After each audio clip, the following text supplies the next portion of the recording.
Certamente esse vai ser um dos vídeos mais polêmicos entre todos os que eu gravei. Mas o meu propósito, como sempre, e Deus o sabe disso, é ajudar a você a pensar biblicamente. Meu propósito não é criar polêmicas, mas ajudar pessoas a formar pessoas que pensem, que reflitam, especialmente com base no texto bíblico, pois a grande maioria de nós, que faz parte aqui deste canal, somos cristãos. E até mesmo quem não é cristão, se desejar, pode aprender a pensar biblicamente.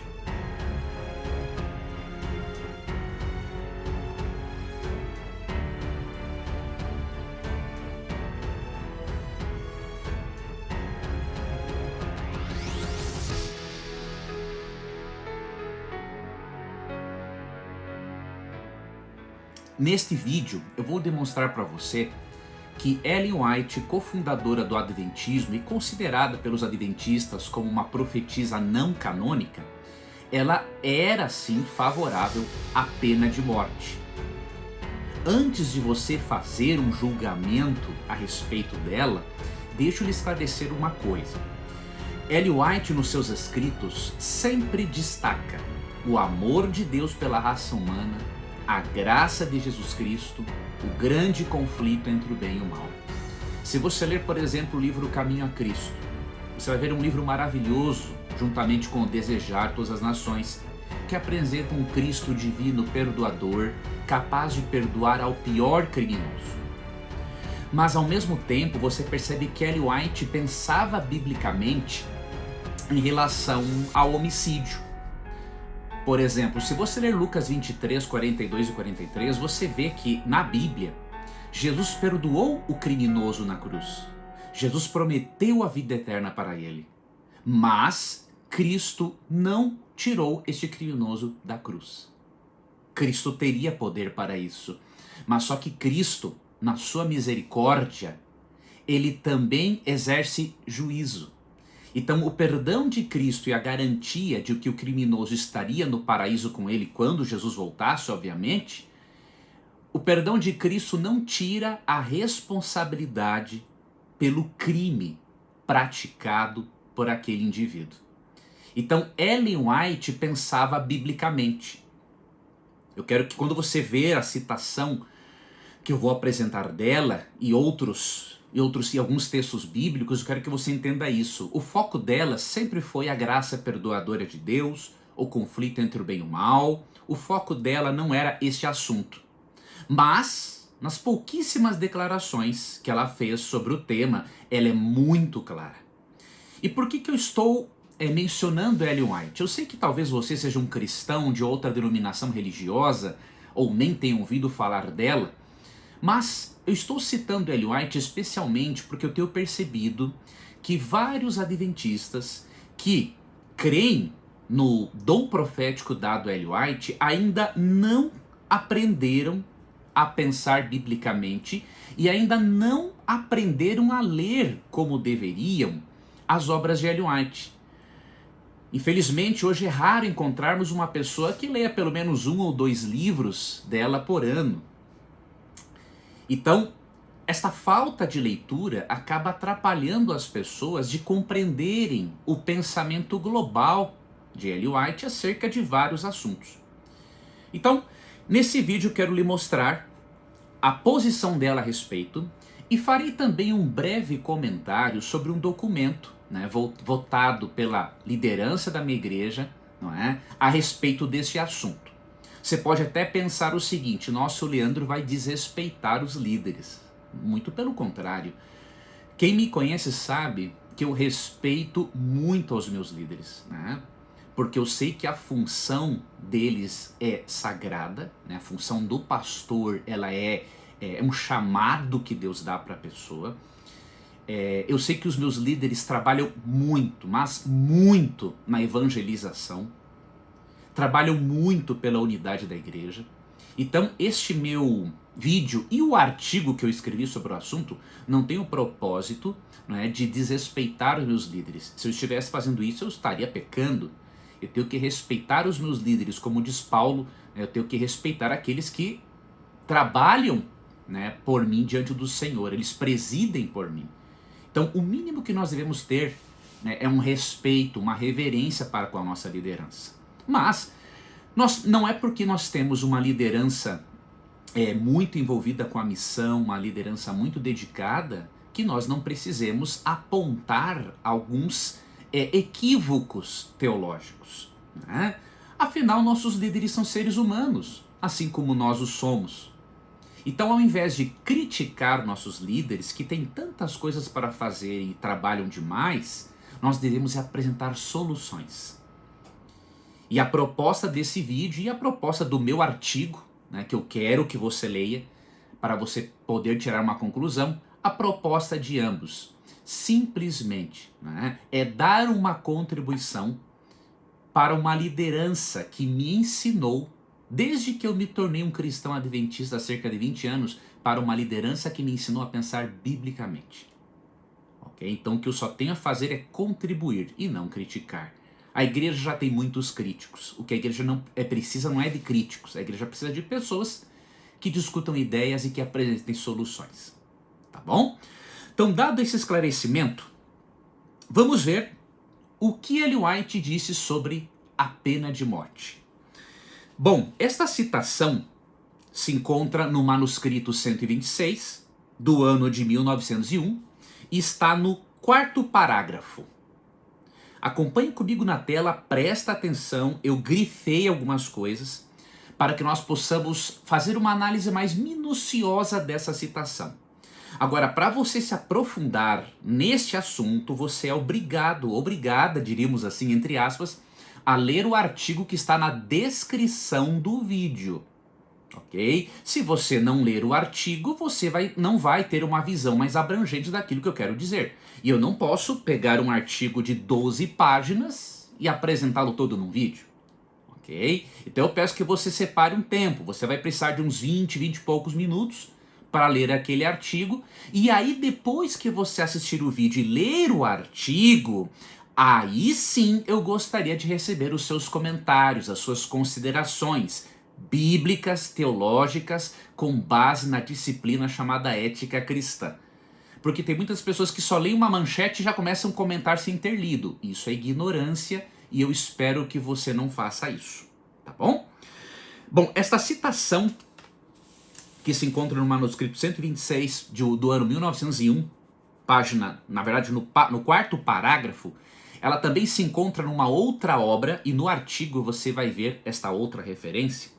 Diz o seguinte: com que cuidado Deus protege os direitos dos homens? Ela está aqui comentando Gênesis 9, verso 6, tá bom? Depois eu vou mostrar para você o texto. Ele atribuiu uma pena ao homicídio intencional. Você percebe? A pena ao homicídio intencional é uma forma de Deus proteger os direitos dos homens. Veja, é uma questão de leitura, tá? Qualquer pessoa que não seja analfabeta funcional, ela vai entender o texto de forma tranquila, tá? Vamos prosseguir. Aí ela cita Gênesis, né?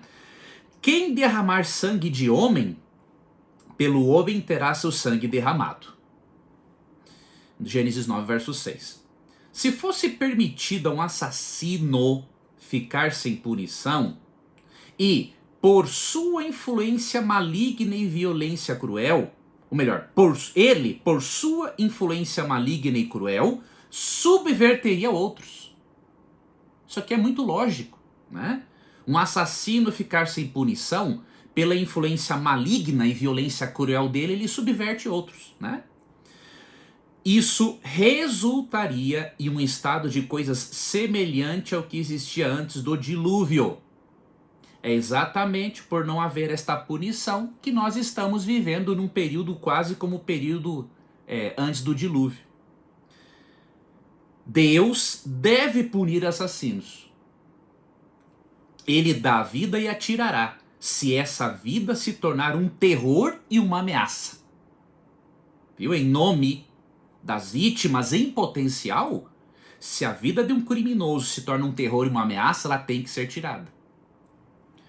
Misericórdia, olha esse trecho aqui. Misericórdia demonstrada a um assassino é crueldade para com seus semelhantes. Pesado isso, não é? Mas é lógico.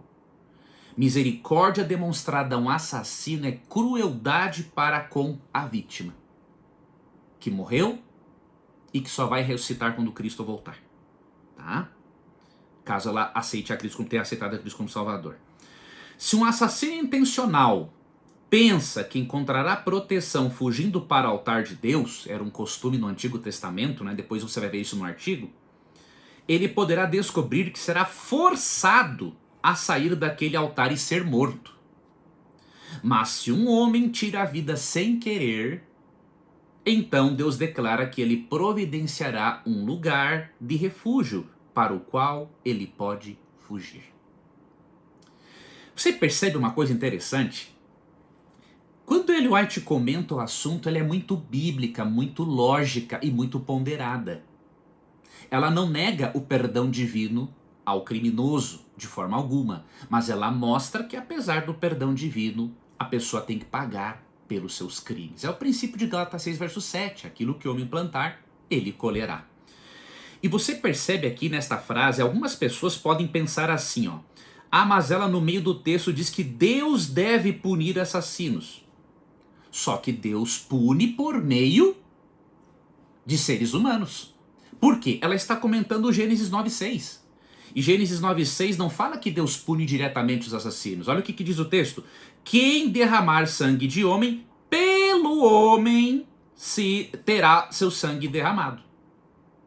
Então quando ela fala que Deus deve punir o assassino, ela está dizendo o seguinte, que Deus deve punir o assassino por meio de mãos humanas. Tá? Então aqui é claro, Gênesis 9,6, né, e a explicação que Ellen White dá com base em Gênesis 9,6 deixa claro, né, que Deus autorizou, sim, a executar o criminoso hediondo. Tá?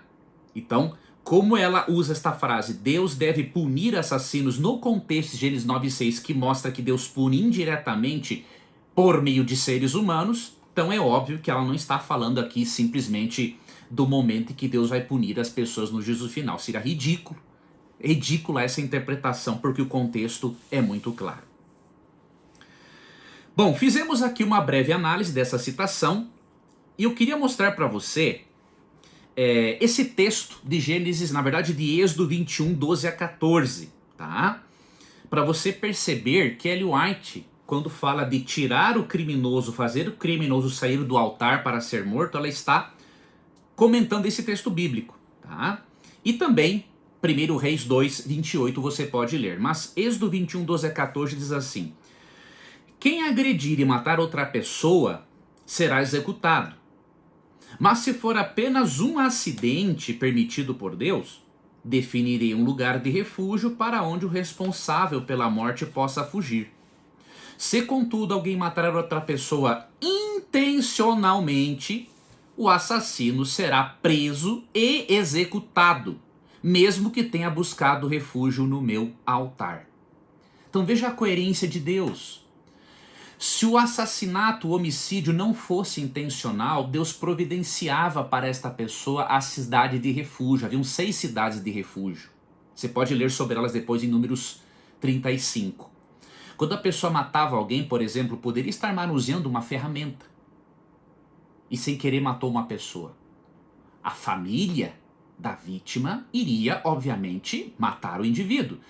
E Deus não permitia que esta pessoa fosse morta. Esta pessoa poderia fugir para uma cidade de refúgio, aí o caso dela seria julgado, e se fosse comprovado, né, que ela matou sem a intenção, ela não era entregue nas mãos do vingador, e enquanto vivesse o sumo sacerdote, ela deveria ficar ali na cidade, protegendo-se.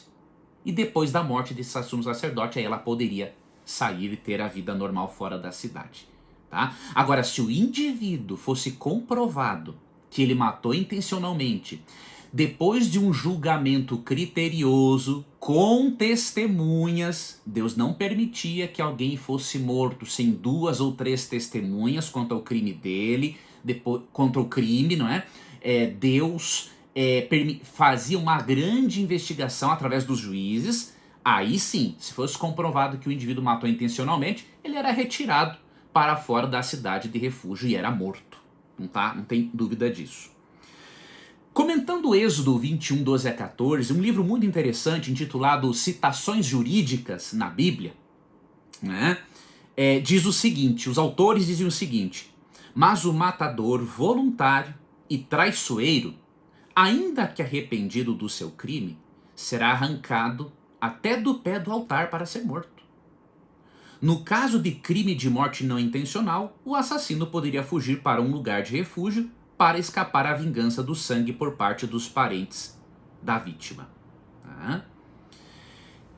Então você percebe, nós percebemos aqui na citação de Ellen White, nesse texto, né, que já que ela diz que é crueldade, né, para com os semelhantes, né, defender um assassino, nós percebemos que qualquer esforço de qualquer comissão de direitos humanos, né, que não valoriza a vida da vítima, não é, no lugar da vida do criminoso, isto é uma crueldade para com seus semelhantes, de acordo com essa citação de Ellen White. Tá? Agora, eu queria aqui mostrar para você também, antes de eu comentar com você o princípio de Gênesis 9:6, esse é um princípio muito sério, é um princípio universal de valorização da vida e da sacralidade da vida. Tá? Antes de eu me deter nisso, eu quero que você veja aqui comigo a opinião, né, de Millard Erickson na sua teologia sistemática. Ele foi bem categórico, né? Por causa da natureza hedionda daquilo que se fez, ou seja, a imagem de Deus foi destruída, é preciso que haja uma penalidade proporcional. Em Gênesis 9:6, presta atenção, Deus diz assim que pelo sangue do homem se derramará o sangue do criminoso, né? Porque o homem foi feito à imagem e semelhança de Deus.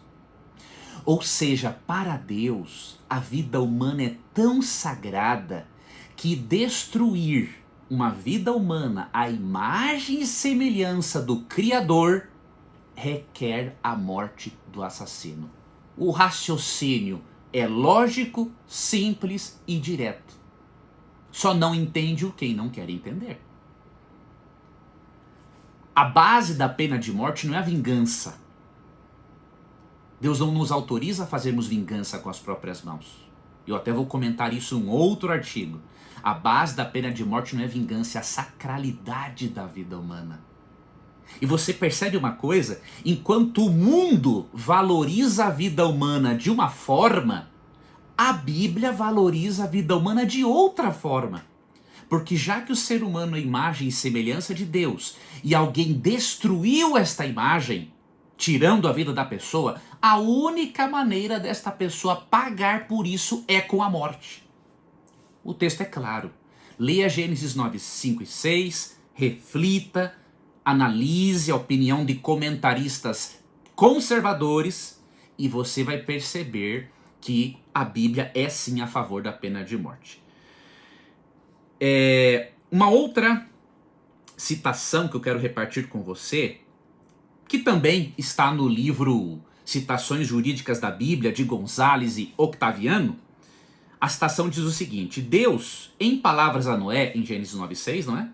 Exalta a justiça pela justiça, conclamando o povo, a Noé e aos que viriam a existir após ele, a aplicar ao homicida a pena capital.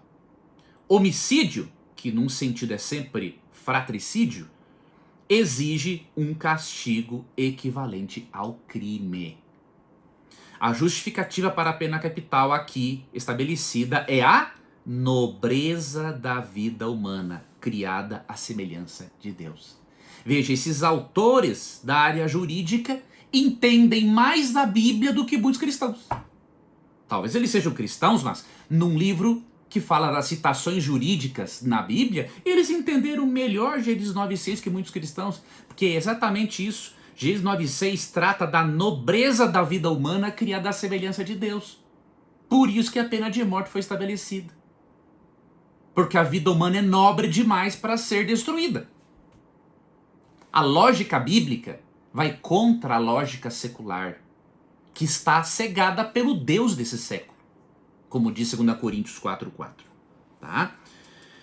Um outro comentarista interessante, Russell Champlin, né, mesmo que eu não concorde com tudo que ele diga, obviamente, com qualquer outro teólogo que eu citar aqui, ele também comenta a respeito desse assunto. Olha o que ele diz aqui, ó. A dignidade do homem, que foi criado à imagem de Deus, não permite que alguém cometa impunemente o pecado capital, o homicídio. A declaração parece ser uma antiga expressão judicial que sugere que esse crime vinha sendo repudiado desde os tempos mais remotos. E é a mais pura verdade, né? A dignidade do homem, criado à imagem de Deus, não permite que um homicida fique impune, de acordo com a Bíblia. E essa declaração sugere, né, que a vida humana, que a dignidade da vida humana não estava sendo respeitada, porque os antediluvianos realmente eram perversos, né? Você lê Gênesis 6:3, Gênesis 6:1-6 e vê que a terra estava cheia de violência. Os antediluvianos matavam pessoas com a facilidade que alguém mata uma formiga. Então foi para que o mundo não entrasse nesse colapso moral novamente que Deus deu a pena de morte. Quando existiam apenas Noé e sua família, ou seja, 8 pessoas. Aqui você vê que aquela ideia de que a pena de morte para uma sociedade teocrática é um absurdo, né? Israel nem sonhava em existir quando Deus deu a pena de morte. Agora, eu queria ler para você alguns trechos de Ellen White sobre as cidades de refúgio, mencionadas em Números 35, tá? Você acredita que nestas citações, Ellen White diz que quem estabeleceu estas regras foi o próprio Cristo? Por isso, se você ver algum Twitter de alguém dizendo assim, nós temos que interpretar a pena de morte à luz do que Cristo diz no Novo Testamento, saiba que essa pessoa não sabe o que está dizendo. E ela não conhece a literatura da própria igreja dela. Ok? Então eu vou ler para você algumas citações do Patriarcas e Profetas, tá? Você vai ver a referência no final aí do slide.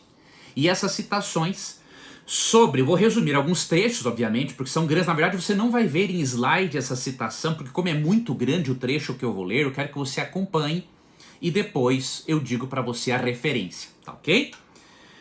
Vamos lá. No livro Patriarcas e Profetas, no contexto em que ela comenta sobre as cidades de refúgio, né? Olha o que ela diz aqui. Veja como ela não era contrária à pena capital. 6 das cidades designadas aos levitas, sendo 3 de cada lado do Jordão, foram indicadas como cidades de refúgio, as quais os que matavam o homem poderiam fugir em busca de segurança. Aqui eu estou resumindo o parágrafo, depois você poderá lê-lo inteiro. Esta misericordiosa disposição tornou-se necessária por causa do antigo costume da vingança particular, pelo qual incumbia ao parente mais próximo ou ao herdeiro imediato do morto o castigo do assassínio. Nos casos em que claramente se provava a culpa, não era necessário esperar o processo dos magistrados. O vingador podia perseguir o criminoso a qualquer parte, caso ele não estivesse dentro da cidade de refúgio, não é? E matá-lo onde quer que fosse encontrado. O Senhor não achou conveniente abolir este costume naquela ocasião, mas tomou providências para garantir a segurança dos que acidentalmente tirassem a vida. Quando ela fala que Deus não achou conveniente abolir esse costume naquela ocasião, ela não se refere à pena de morte em si, se refere ao costume de o parente mais próximo vingar a vítima, tá? Então isso é bem claro no contexto. Seguindo, mas ao mesmo tempo em que o inocente não devia ser precipitadamente morto, tampouco deveria o culpado escapar do castigo. Ela está aqui comentando Números 35. O caso do fugitivo cumpria ser devidamente julgado pelas autoridades competentes. E unicamente quando se verificasse não ter o fugitivo culpa de assassínio voluntário, devia ele ser protegido na cidade de refúgio. O que era culpado era entregue ao vingador. Segue. No processo de assassínio, o acusado não devia ser condenado pelo depoimento de uma testemunha, mesmo que as evidências circunstanciais fossem contra ele. Isto aqui eu concordo também plenamente, né? A pena de morte, para existir, tem que ter um sistema judiciário muito competente e que não condene ninguém por causa de uma testemunha, mas tem que ter mais e que tem que ter todo um julgamento. Não vou comentar sobre a viabilidade ou não da pena de morte no Brasil, porque eu vou fazer isso num outro artigo e eu vou mostrar para você que, apesar dos pesares, ela deveria sim existir no Brasil de acordo com a Bíblia, tá? Agora olha essa continuidade aqui do parágrafo, ó. Foi Cristo que deu a Moisés aquelas determinações para Israel. E quando ele esteve em pessoa com seus discípulos na terra, ao ensinar-lhes como tratar os que erram, repetiu o grande ensinador a lição de que o testemunho de um só homem não deve livrar ou condenar. Se aquele que era julgado por motivo de assassínio se verificava culpado, nenhuma expiação ou resgate o poderia livrar. Nenhuma. Depois eu vou lhe mostrar isso na Bíblia. Quem derramar o sangue do homem, pelo homem o seu sangue será derramado. Novamente ela cita Gênesis 9:6. Não tomareis expiação pela vida do homicida, que culpado está de morte. Antes certamente morrerá.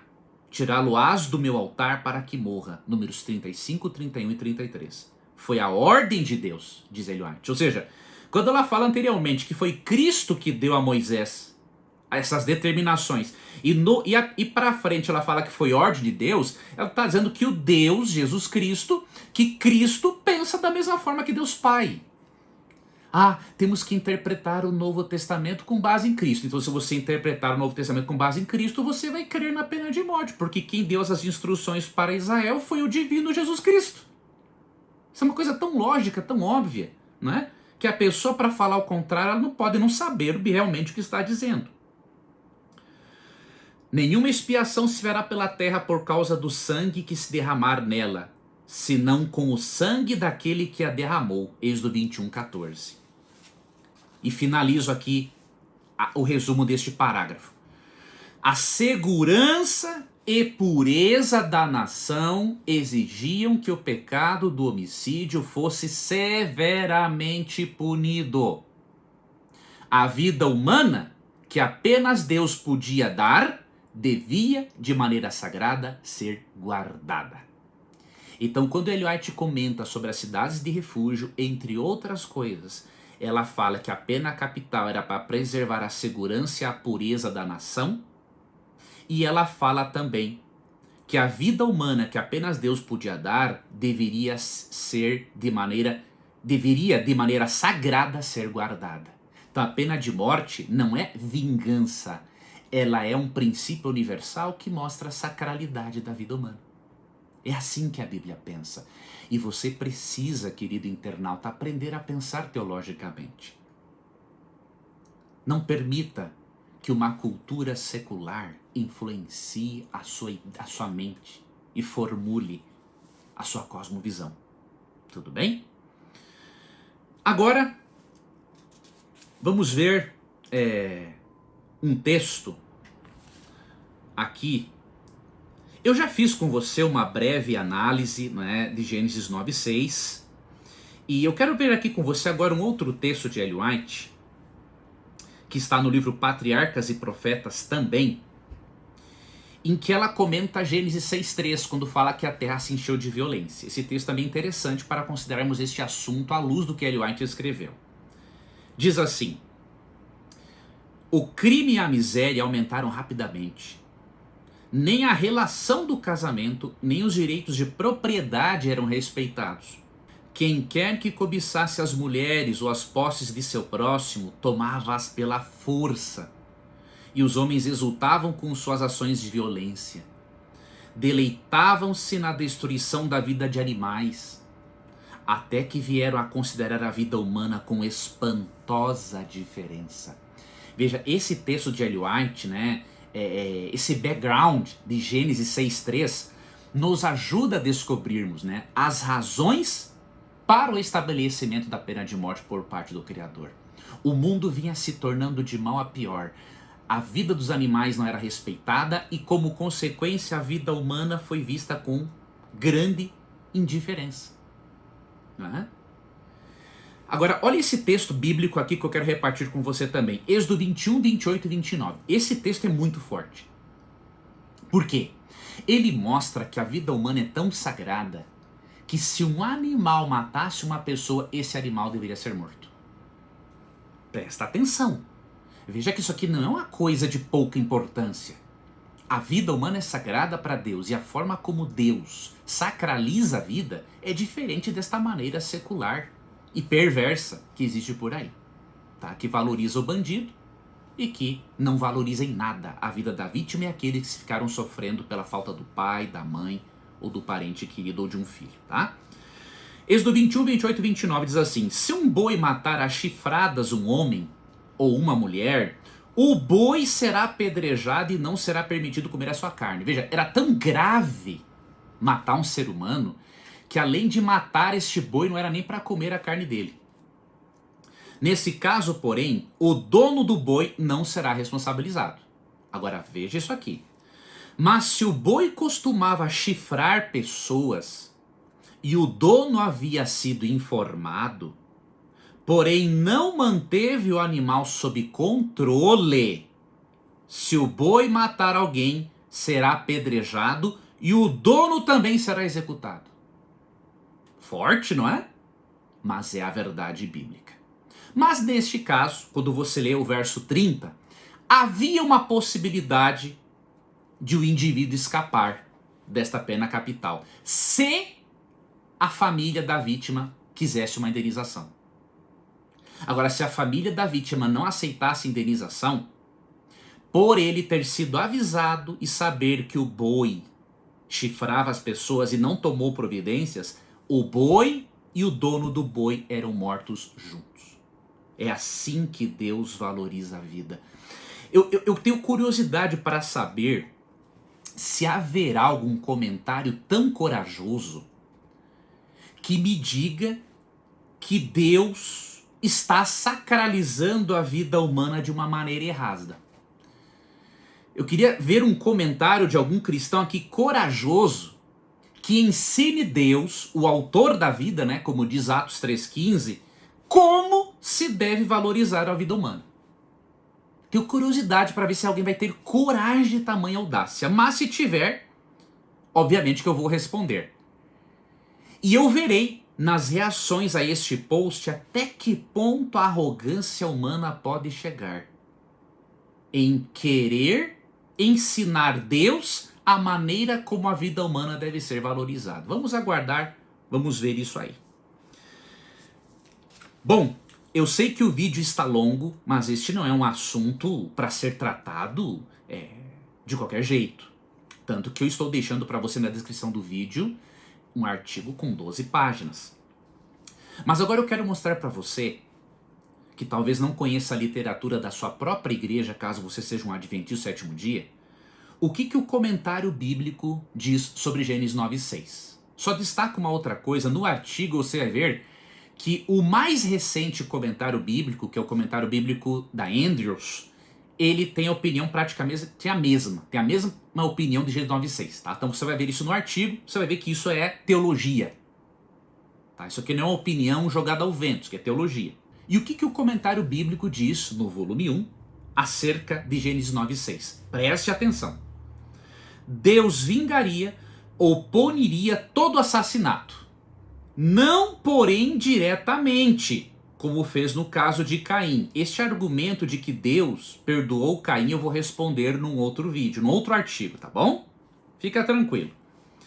Deus vingaria ou puniria todo assassino, não porém diretamente, como fez no caso de Caim, mas indiretamente, olha aqui, ó, colocando na mão do ser humano o poder judicial.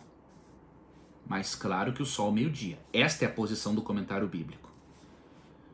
A injunção divina confere poder judicial ao governo temporal e coloca a espada em sua mão.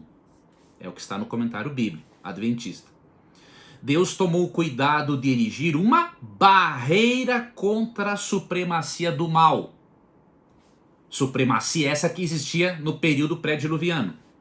E assim lançou o fundamento para um desenvolvimento civil ordenado da humanidade. O que eu vou dizer mais a respeito disso? Né? Não tenho o que dizer mais nada. Né? O comentário é muito claro. Bom, eu abordei no primeiro tópico Ellen White, né? A pena de morte na atualidade. Então você já viu, a opinião dela é por demais clara para ser contestada. Agora eu quero abordar com você a opinião de Ellen White sobre a pena de morte no juízo final. Com este argumento, com esta análise, você não vai ter dúvida alguma de que escandalizar-se por causa da pena capital é totalmente desnecessário. Sabe por quê? Porque a pena capital executada por Deus no juízo final será bem mais severa do que a pena capital que existe hoje em alguns países. Ok? Então, vamos às provas. Primeiramente, a Bíblia ensina a proporcionalidade do castigo. A Bíblia não ensina, por exemplo, que todos os ímpios queimarão como palha. Ela ensina que antes deles serem aniquilados, como ensina Malaquias 4, 1-3, Salmo 37, 20 e Romanos 16, 20, antes eles vão ser castigados no lago de fogo, proporcionalmente às obras deles. E isso tem que ser assim. Imagine um ladrão que não se arrependeu ter a mesma punição que Hitler, que matou 6 milhões de judeus. Não tem lógica. Então o castigo é proporcional à gravidade do crime, é proporcional à iniquidade do indivíduo. Eu vou mostrar para você isso na Bíblia e nos escritos de Ellen White. E com isso você vai ver que quem se escandaliza por causa da pena de morte é porque ele não parou para analisar biblicamente o assunto e porque ele não lê praticamente os escritos da Bíblia, não lê a Bíblia e não lê os escritos de Ellen White. Veja a proporcionalidade de castigo, né? Ou seja, vai haver graus diferentes de castigo de acordo com a Bíblia e de acordo com Ellen White. Leia comigo Mateus 11, 20-24. Então Jesus começou a denunciar as cidades onde ele havia feito muitos milagres, pois não tinham se arrependido. Que aflição as espera, Corazim e Betsaida? Porque se nas cidades de Tiro e Sidom tivessem sido realizados os milagres que realizei em vocês, há muito tempo seus habitantes teriam se arrependido e demonstrado isso vestindo panos de saco e jogando cinzas sobre a cabeça. Eu lhes digo que no dia do juízo, Tiro e Sidom serão tratadas com menos rigor que vocês. Você percebe? Mais rigor para uns, menos rigor para outros. E você, Cafarnaum, será elevado até o céu? Não. Descerá até o lugar dos mortos.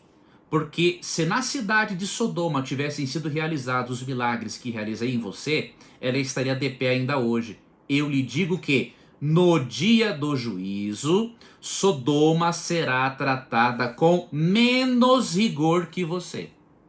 Então a linguagem de Cristo é clara. O juízo no lago de fogo fará com que alguns recebam um castigo maior do que outros. Veja esse outro texto, Lucas 12, 47 e 48. O servo que conhece a vontade do seu senhor e não se prepara nem segue as instruções dele será duramente castigado. Outras traduções, receberá muitos açoites. Mas aquele que não a conhece e faz algo errado será castigado com menos severidade. Ou outras traduções, com menos açoites. A quem muito foi dado, muito será pedido. E a quem muito confiado, ainda mais será exigido. Esses textos bíblicos não deixam dúvida alguma de que a punição é proporcional ao crime e à maldade. Por isso alguns vão demorar mais tempo no lago de fogo. E Ellen White concorda exatamente com o que o texto diz. E se ela não concordasse, seria falsa profeta, falsa profetisa. Olha o que ela diz sobre os graus de castigo no livro Grande Conflito, né, página 544. Você vai ver as referências também no artigo. Uma distinção, porém, se faz entre as duas classes que ressuscitam, né, os que ressuscitam para a vida e para a morte. Todos os que estão nos sepulcros ouvirão a sua voz, e os que fizerem o bem sairão para a ressurreição da vida, e os que fizerem o mal para a ressurreição da condenação. João 5, 28 e 29, ela está citando. Os que foram tidos por dignos da ressurreição da vida serão bem-aventurados e santos. Sobre esses não tem poder a segunda morte, Apocalipse 20, verso 6. Agora preste atenção nessa segunda parte da citação. Os que, porém, não alcançaram o perdão, mediante o arrependimento e fé, devem receber a pena da transgressão. O salário do pecado. Agora veja isso aqui, olha o destaque. Sofrem castigo que varia em duração e intensidade segundo as suas obras, mas que finalmente termina com a segunda morte. Então, se você se escandalizar porque Ellen White é a favor da pena de morte, então você tem que se escandalizar com Deus, porque no dia do juízo final ele fará com que alguns queimem mais no lago de fogo do que outros. Tem uma citação de Ellen White no livro História da Redenção, né? Que eu não imprimi a citação aqui, mas nessa citação que você vai ver no artigo, e vai ficar aí no slide agora para você ver, enquanto você lê a citação, eu vou comentando ela. Ellen White, nessa citação de História da Redenção, ela diz que alguns serão destruídos, né, em um momento, enquanto que outros sofrem muitos dias. Isso que é pena capital, viu? E ela fala que o castigo de Satanás será muito maior do que o castigo daqueles que ele enganou, antes, por fim, de ser aniquilado, obviamente. Tá? Então, não se escandalize com a questão da pena de morte, ela é bíblica, ela é bem comentada por teólogos, ela é apoiada por teólogos da área da ética cristã, por teólogos sistemáticos, ok? E além disso, Gênesis 9,6 mostra a ordem de Deus para isso. E em Romanos 13, 1 a 5, Paulo mesmo diz, né, que Deus deu ao Estado o poder da espada. A espada não é para dar palmadinhas, a espada é para decepar mesmo o indivíduo. Tá bom? E olha que Paulo, eu duvido que alguém tenha a coragem de me dizer que interpreta Cristo melhor do que Paulo. Né? Nós vamos falar num outro artigo meu que eu estou terminando, acho que ele tem umas 40 páginas ou mais, da questão de Cristo não permitir que a mulher adúltera fosse apedrejada. Você vai ver que naquela ocasião, em João 8, Cristo não estava sendo contra a pena de morte. Então, vou deixar você curioso, quero que você pense e quero que você repense nisso. Será que alguém que escreve no Twitter ou no Facebook, qualquer outro lugar, ele interpreta Cristo melhor que Paulo em Romanos 3, 1 a 5? Claro que não. Bom, agora para finalizar, vamos falar um pouquinho sobre o documento, né, votado pela divisão sul-americana da Igreja Adventista Sétimo Dia.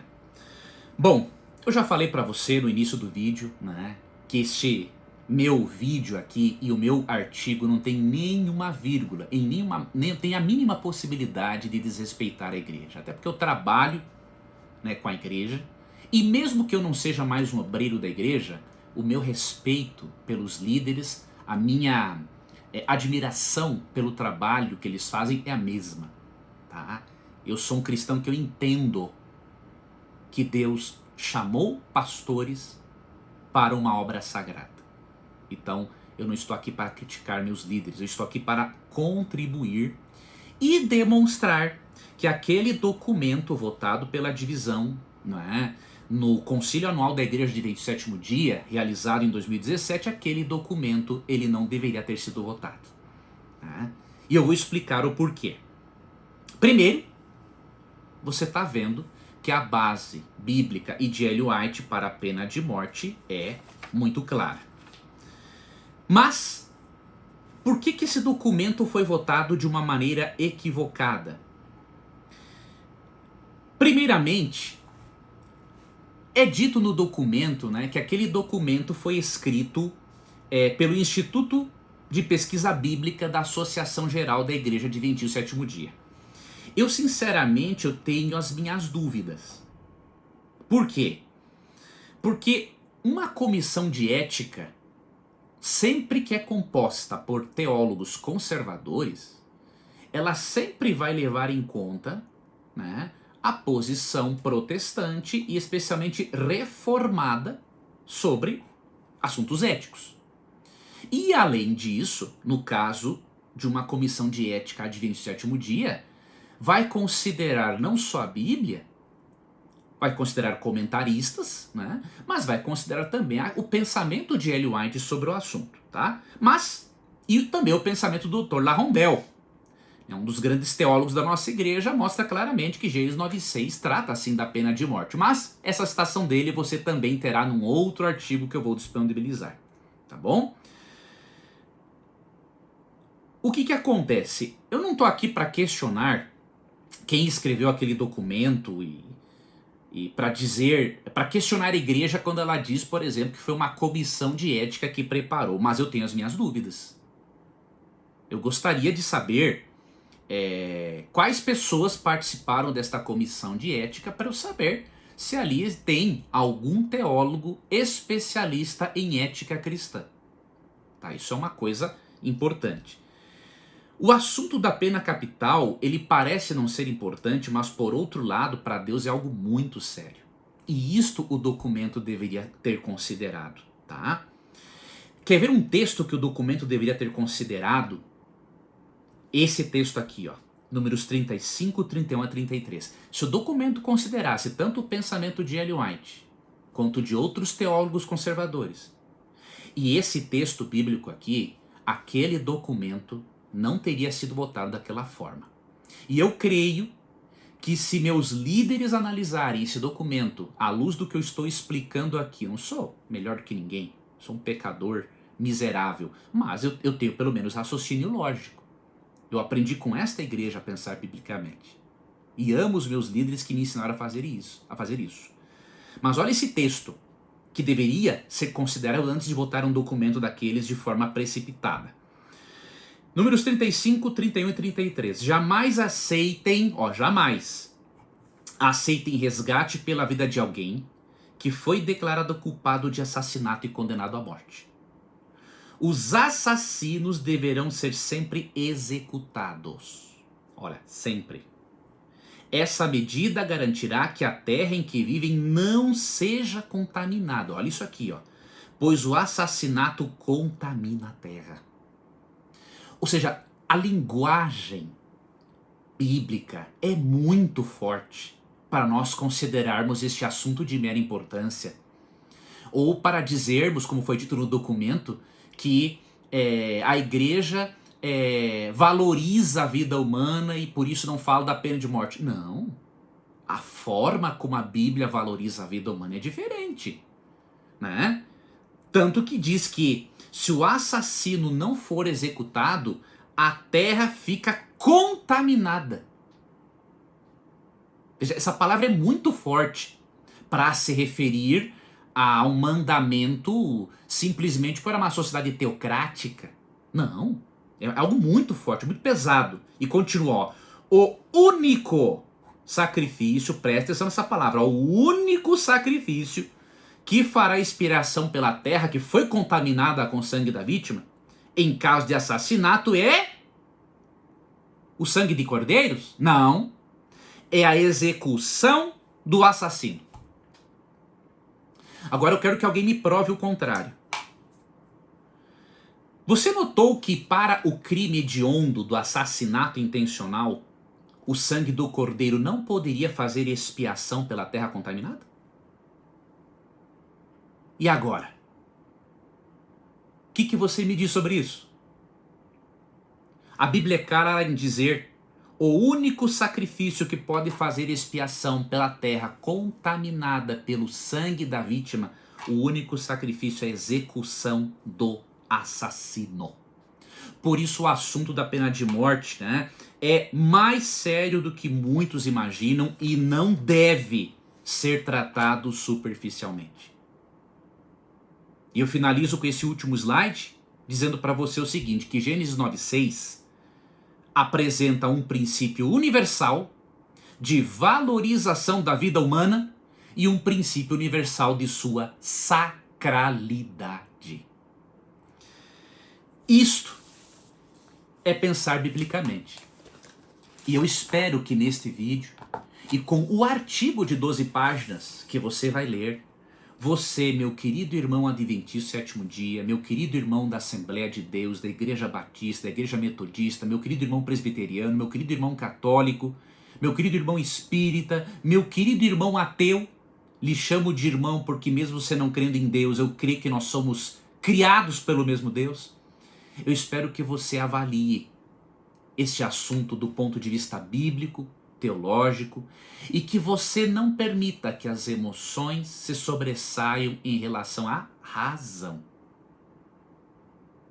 Que Deus abençoe a você, que Deus continue abençoando a liderança da nossa igreja, que Deus continue abençoando a todos aqueles que se preocupam com aquilo que a Bíblia realmente diz. É apenas em torno da verdade, como diz Jesus em João 17:17, que podemos ser unidos, como Jesus deseja em João 17:22 e 23. Aguardo os seus comentários, aguardo as suas considerações, estarei à disposição de qualquer um de vocês. Um grande abraço e até o próximo estudo.